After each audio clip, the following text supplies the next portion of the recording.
Now you're ready for step 3. With step 3, you're going to fold your pocket and your body piece in half. But it's very important to fold it in the correct way. So what you're going to do before you start is you're going to write top on the top of your body and bottom.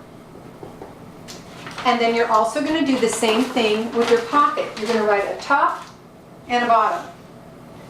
Once you've done that, you will know that you're going to fold this in half, directly in half, with wrong sides together. Notice that there's my top and there's my bottom. You're going to do that with the body and also with the pocket. There's the pocket, there's the top, there's the bottom, and you're going to fold it in half. Yes, you will take your patterns off before you do this, but I just wanted to show you exactly that you have your top and your bottom, but make sure you take off your patterns. This is my body piece. Notice that there is the top and the bottom. I folded it directly in half. Then you're going to take your iron and you're just going to press it so it's nice and flat and there's a crease at the top.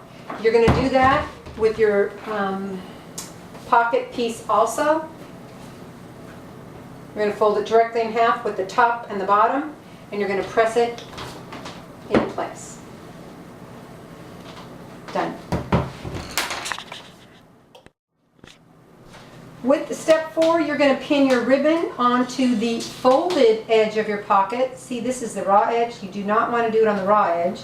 You want to do it on the folded edge. And you're going to make sure that a piece of your ribbon sticks off the edge, and you're going to just pin it in place.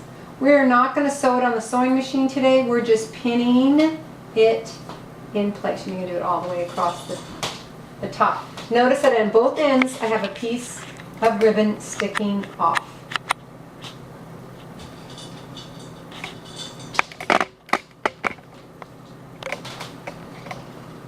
Later, we will sew this on the sewing machine, but not today.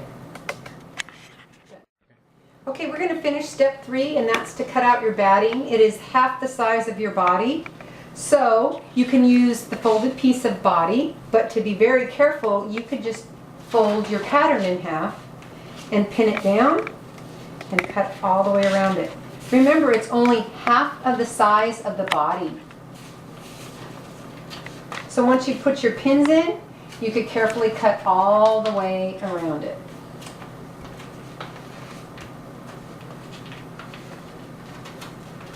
Okay, this is ready to cut out. Action. It is time to start step 5. With step 5, you're going to take your body piece, which is the big piece of fabric, and you're going to unfold it. Wrong sides are up facing you, so you can see your top and your bottom that you wrote. You're going to take the batting that you cut out, and you're going to line it up with that fold line and the bottom edge. Smooth it out. We may have to cut off some extra later, but for right now, do not cut anything. Pin it in place. Remember, you're lining up the bottom and that little folded edge that you created when you ironed. Put your pins in to keep it in place.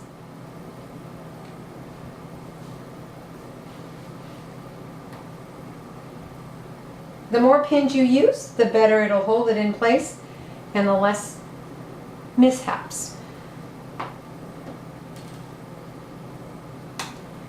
Then what you're going to do is you're going to hand stitch this with big stitches in place. You're going to make sure that you sew your fabric onto your batting. I would use thread that shows up, that doesn't match your fabric, because you're going to take it out later. See how this black shows up on the green? Way easier to see when it's time to take out. And then what you're going to do is you're going to hand baste it. Notice that my stitches are big because you're going to take it out later. You're holding it in place so it will not slip when you sew. So you're going to make big stitches and you're going to sew on all 4 sides. You will have to probably thread your needle again, but that's all right. Like I have to do right now, so I'm going to tie a knot. You don't want all your hard work to come out. And just thread it up again and continue sewing. So you're going to sew all the way around 4 edges and stop. And then you'll be done with step 5.